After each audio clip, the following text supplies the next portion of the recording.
नमस्कार दोस्तों, एक बार फिर से स्वागत है आपका मेरे चैनल वेल्थ की और आईपीओ के बारे में डिटेल डिस्कशन करेंगे इस वीडियो के माध्यम से। और ये बहुत काफ़ी टाइम से इसका इंतजार रहा है। ये इनिशियल पब्लिक ऑफर किस कंपनी का है समझ गए होंगे आप। ये है स्विगी का।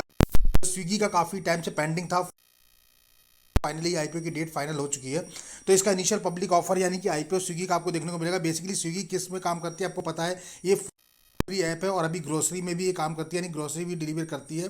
तो 24/7 मोस्टली चलता है बड़ी बड़ी सिटीज़ में। तो ऐप है उसके थ्रू ये लोग डिलीवर करते हैं। तो जानेंगे इस कंपनी के फाइनेंशियल और फंडामेंटल कैसे है, किस कैटेगरी में कितना रिजर्वेशन कंपनी ने रखा हुआ है, चल रही है, फाइनेंशियल और फंडामेंटल कैसे हैं, और अब इस आईपीओ में क्या करें, अप्लाई करेंगे या अवॉइड करेंगे। पर उससे पहले वीडियो तो चलिए वीडियो में आगे बढ़ते हैं, बात कर लेते हैं स्विगी के आईपीओ की। यानी कि स्विगी का जो आईपीओ आप करती है बेसिकली इन डिटेल जानते हैं। तो अगर हम बात करें तो स्विगी के जो फाउंडेड हुई थी कंपनी यानी कि इनकॉर्पोरेट हुई थी 2014 में हुई थी। तो लगभग 10 साल इस कंपनी को हो चुके हैं अभी तक। और स्विगी लिमिटेड जो है प्रोवाइड करती है user with the easy to use platform. ये इसका प्लेटफॉर्म जो है बहुत ही ईजी है, जहां आप you can access app to search, select, order और पे द फूड ऑर्डर, यानी food delivery, grocery, household जो गुड्स होते हैं वो आप कर सकते हैं। And deliver to their home via on demand delivery partner network.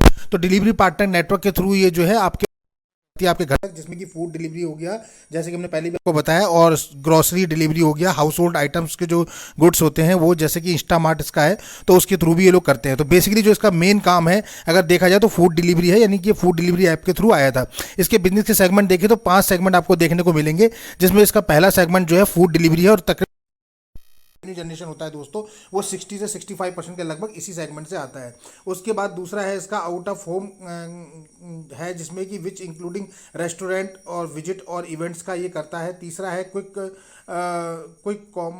Common to deliver for the grocery and household item on demand. तो कस्टमर की ऑन डिमांड पर जो है ये जो है कस्टमर को ग्रोसरी और हाउस होल्ड आइटम सप्लाई करता है। उसके अलावा इसका जो है सप्लाई चेन है, डिस्ट्रीब्यूशन नेटवर्क, जो कि B2B यानी कि बिजनेस सेगमेंट में काम करता है। और उसमें क्या है, डिलीवर करता है वेयर हाउस को, लॉजिस्टिक को, डिस्ट्रीब्यूशन को, होलसेल और रिटेलर को भी ये जो है सामान पहुंचाता है, यानी कि सामान डिलीवर करता है। तो B2B और B2C दोनों ही ये बिजनेस में इन्वॉल्व है। उसके अलावा इसका 5वां पॉइंट जो है वो देखेंगे, प्लेटफॉर्म इनोवेशन है for new initiative and offering such as Swiggy genies and Swiggy minis. तो इस टाइप से जो है ये अपने इनोवेशन भी कर रहा है और अपने प्लेटफॉर्म को अपग्रेड कर रहा है, अपनी ऐप को अपग्रेड कर रहा है। अब जैसे पहले केवल फूड में था, उसके बाद अभी ग्रोसरी में भी आ गया है और अभी भी आगे इसके प्लान्स हैं। अब जानते हैं सबसे पहले कि इसके फाइनेंशियल फंडामेंटल कैसे हैं दोस्तों। यहाँ हम बात करेंगे कि कंपनी के फाइनेंशियल फंडामेंटल कैसे हैं, सो दैट कि कंपनी लॉन्ग टर्म के लिए हमारे लिए अच्छी है या नहीं है। तो यहाँ भी कंपनी ने लास्ट 3 ईयर्स के अपने दिए हैं, जो कि 2022, 2023 और 2024 के हैं। और एक क्वार्टर का आपको दिखेगा जिसमें कि 30 जून 2024 का इन्होंने शेयर किया हुआ है अभी तक का। तो अगर हम पहले क्वार्टर की बात करें तो इसमें अगर आप देखेंगे तो एसेट कंपनी के पास 10,341 करोड़ के लगभग दिखाई दे रहे हैं एज ऑन 30 जून 2024। रेवेन्यू की बात करें तो 3310 करोड़ के लगभग का दिखेगा। प्रॉफिट आफ्टर टैक्स माइनस में 611 करोड़ माइनस में चल रहा है। नेटवर्थ 7,444 करोड़ की है।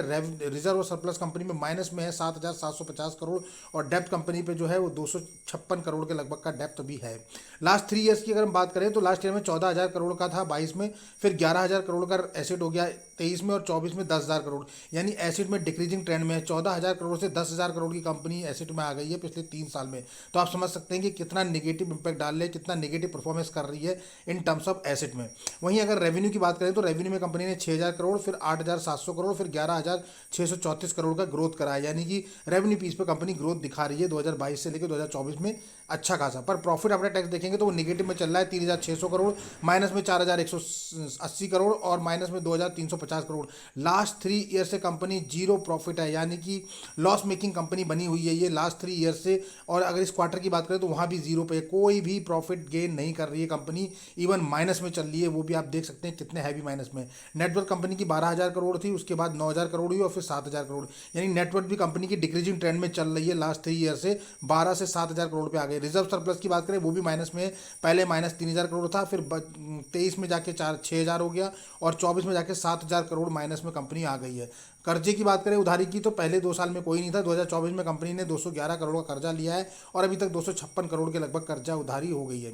उधारी एक पॉजिटिव पॉइंट है, जहां कंपनी पिछले 1 साल से उधारी में आई है। उधार ज़्यादा था नहीं इस पे, पर अगर और बात करें तो सारे पैरामीटर नेगेटिव इंपैक्ट डाल रहे हैं, यानी कि हम इसे कह सकते हैं फाइनेंशियली कंपनी स्ट्रांग नहीं है। जहां कंपनी के एसेट बिल्कुल बेकार परफॉर्म कर रहे हैं, प्रॉफिट आफ्टर टैक्स कंपनी को है नहीं, लॉस मेकिंग कंपनी है, नेटवर्थ कंपनी की जीरो पे जा रही है यानी रिड्यूस जा रही है, और रिजर्व सरप्लस भी कंपनी के पास है नहीं, यानी कि फाइनेंशियल सिक्योरिटी भी कंपनी पे है नहीं। तो यहाँ कुछ भी नहीं है कंपनी के पास, सिर्फ रेवेन्यू पार्ट कंपनी ने अच्छा परफॉर्म किया है, बाकी सारे पैरामीटर। अगर हम ऑब्जेक्टिव ऑफ इशू की बात करें तो कंपनी इस आईपीओ को क्यों लेकर आई है, इसका मेन रीजन देखेंगे आप तो investment in the material subsidiary, यानी कि मटेरियल सब्सिडी में चाहिए, और रीपेमेंट और प्रीपेमेंट करना है इसको, जो इसका बोरिंग से, यानी कि जो इसने उधारी ली है उसकी, पर उधारी ज़्यादा है नहीं दोस्तों, सिर्फ 200-250 करोड़ की है, पर आईपीओ का इशू साइज तो 10,000 करोड़ का है। दूसरा, कंपनी को चाहिए इन्वेस्टमेंट करना है मटीरियल सब्सिडी में, जैसे कि अगर देखेंगे एक्सपेंशन करना है, इन्हें डार्क स्टोरेज बनाने हैं, न्यू नेटवर्क क्विक कन्वर्जन, ताकि ये ईजी डिलीवरी कर सकें। उसके लिए इन्हें नए स्टोर सेटअप करने हैं, नए डार्क स्टोर सेटअप करने हैं, लाइसेंस लीज और पेमेंट के लिए भी इन्हें पैसे की जरूरत है इन डार्क स्टोर के लिए। तीसरा है इन्वेस्टमेंट इन टेक्नोलॉजी और क्लाउड इंफ्रास्ट्रक्चर में, यानी कि क्लाउड में और टेक्नोलॉजी में इन्हें इन्वेस्ट करना है, सो दैट कि ऐप को और अच्छा बना पाएं और इंस्टेंट डिलीवरी जल्दी से जल्दी दे पाएं, और भी सेगमेंट उसमें लेकर आएँ। चौथा है इसमें ब्रांड मार्केटिंग में चाहिए, प्रमोशन करना है, बिजनेस प्रमोशन के लिए चाहिए एक्सपेंसेस, और इन्हें चाहिए ब्रांड अवेयरनेस और visibility of the platform across segment. तो अक्रॉस सेगमेंट की विजिबिलिटी और वो बढ़ाने के लिए इनको पैसे की जरूरत है, और उसके अलावा जनरल कॉर्पोरेट पर्पस है। तो इस हिसाब से कंपनी लेकर आई है आईपीओ, यानी कि यहाँ तो कंपनी सही ग्रोथ दिखा रही है और विजन इसका क्लियर है कि इसको अपना प्लेटफॉर्म तैयार करना है, इसको अपने स्टोरेज तैयार करने हैं। इंपॉर्टेंट डेट्स की अगर हम बात कर ले तो स्विगी की जो डेट्स होने वाली हैं दोस्तों, वो 6 नवंबर से आपको ओपन होता हुआ दिखाई देगा, यानी कि 6 नवंबर से लेके और 8 नवंबर बीच में, यानी कल से। फेस वैल्यू रखी गई है ₹1 पर शेयर। प्राइस बैंड की अगर हम बात कर ले तो यहाँ ₹371 से ₹390 पर शेयर आपको, मुझे लगता है थोड़ा वैल्यूएशन हाई है। कट ऑफ प्राइस का ₹390 रिटेल कैटेगरी में। लॉट साइज की बात करें तो एक लॉट में आपको 38 शेयर देखने को मिलेंगे। टोटल इशू साइज काफी बड़ा है, जैसे बताया था 11,327 करोड़ का टोटल इशू साइज है। इसमें फ्रेश इशू की बात करें तो 44 करोड़ है, 4500 करोड़ के लगभग फ्रेश इशू है, तो काफी कम पोर्शन है।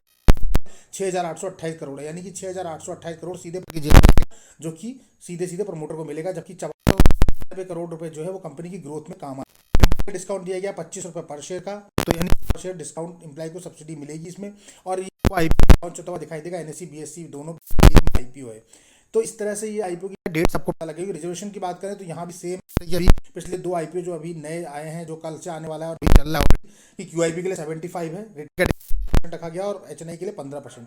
कंपनी जब नेगेटिव होती है कि फाइनेंशियल पैरामीटर स्ट्रांग नहीं, ऐसी कंपनी को सेबी की गाइडलाइंस के अकॉर्डिंग रिटेल ऑफर किया जाता है, so that mostly in IPO में देखेंगे तो फंडामेंटली स्ट्रांग नहीं है, दैट्स वाई 10% के लगभग रिटेल कोटा रखा गया, क्यूआईपी के लिए ज़्यादा पोर्शन रखा जाता है, तो जाती है, इस वजह से रिटेलर को लॉस ना हो, तो बनाया है कि यहाँ जो लॉस मेकिंग कंपनी उनमें सिर्फ 10% का ही वो रिटेल को ऑफर, मोस्टली इन आईपीओ में 10% का दिखाई दे रहा है, वरना आईपीओ का इशू साइज काफी बड़ा है। तो अगर रिटेल के लिए 35% होता तो काफी चांसेस थे रिटेलर के, पर 10% ही दिया गया सेफ्टी पर्पज से।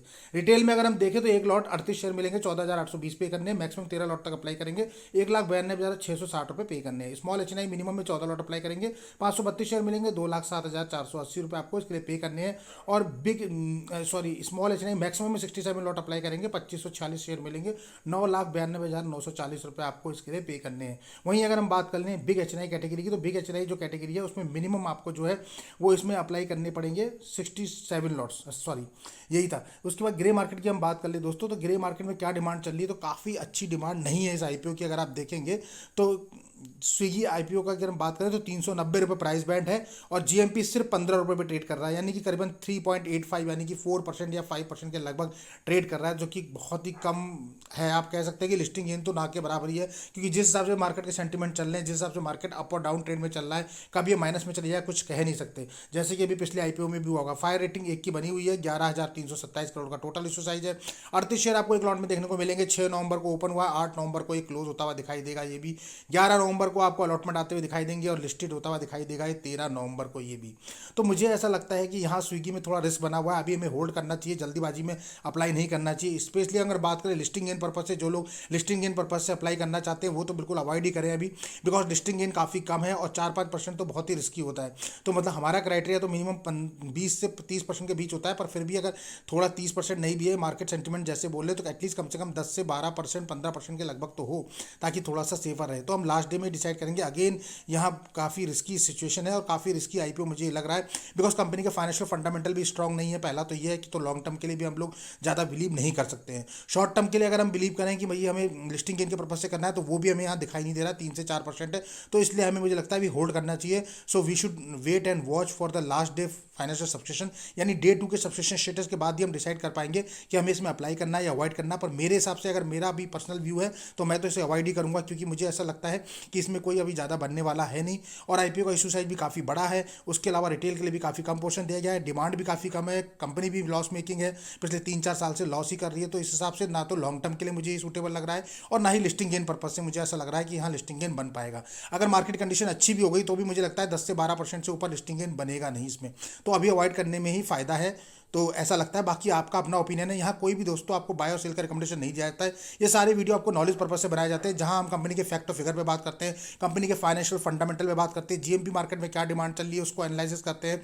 तो इन सब बातों का एनालिसिस करने के बाद हम आपको एक ओवरव्यू देते हैं, सो दैट कि आपको डिसीजन लेने में मदद मिल सके और आप अपना डिसीजन ले सके कि आपको अप्लाई करना है या अवॉइड करना है। यहाँ कोई भी आपको रिकमेंडेशन नहीं दिया जाता कि आपको इसमें अप्लाई करना है, या फिर कोई सजेशन दिया जाता है कि नहीं आप इसे अप्लाई करें या आप छोड़ दें। ये पूरा का पूरा डिसीजन आपका है। आप अपने फाइनेंशियल कंसल्टेंट या वित्तीय सलाहकार से भी मदद ले सकते हैं कि आपको अप्लाई करना है नहीं करना है। पर हम सिर्फ नॉलेज पर्पज से यहाँ वीडियो बनाते हैं, सो दैट कि आपके नॉलेज को अपग्रेड करें और आप खुद एनालाइज कर पाएं कि आपको अप्लाई करना है नहीं करना है, सो दैट आप किसी दूसरे के लिए ये ना कहें कि नहीं मैंने इसकी वजह से जो है हमारा लॉस हो गया। तो आप खुद एनालाइज कर सकते हैं इसके फाइनेंशियल फंडामेंटल जो हमने फैक्ट बताया कि कहाँ क्या है और आपको अप्लाई करना है नहीं करना है। पर लॉन्ग टर्म पर्पज से तो मुझे लगता नहीं है कि अभी यहाँ कुछ दिखाई दे रहा है। इवन शॉर्ट टर्म पर्पज से भी अभी कुछ नहीं दिखता है, तो होल्ड पे